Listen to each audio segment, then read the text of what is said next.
Agriculture Minister John Steenuisen is setting the record straight.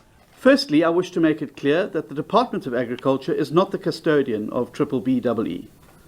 A little bit of basic research by Sakeliga and LaRue would have shown that the gazetting and promulgation of the architecture and regulatory framework was done by the Department of Trade and Industry. The codes of good practice were signed by the then Minister of Trade and Industry on the 8th of December 2017, a full 9 years before I became the Minister of Agriculture. Steenuisen says food security is his primary concern. But the facts will be put on the table and the facts will get out there. And I hope in doing so, it will serve to discourage those who take snippets of information, twist them to their own narrative, and then try and create an entirely false narrative to suit their own ends.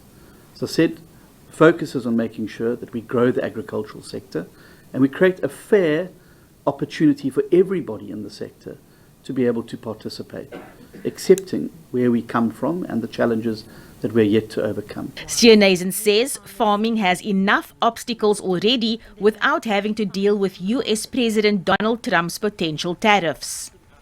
And that misinformation doesn't help. And having the rug pulled out from under us by having a GOA removed is going to make that job a lot more difficult. My big concern is that if we get punitive tariffs as a result of misinformation about South Africa, and because the biggest sufferers of that will be not the politicians who made all the bad decisions for the last 10 or 15 years. It won't be the fat cats who've got rich on the back of state capture. The people who will be gut punched by this will be our farmers and farm workers. And I don't think that's fair.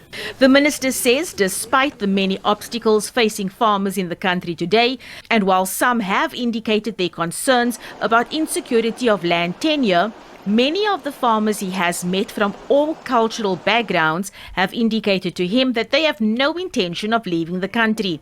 Meanwhile, when asked about his chief of staff, Roman Cabernac, whom he had asked to resign following a public outcry over his appointment, Steenhuisen said internal processes are currently dealing with the matter as Cabernac has refused to vacate the post.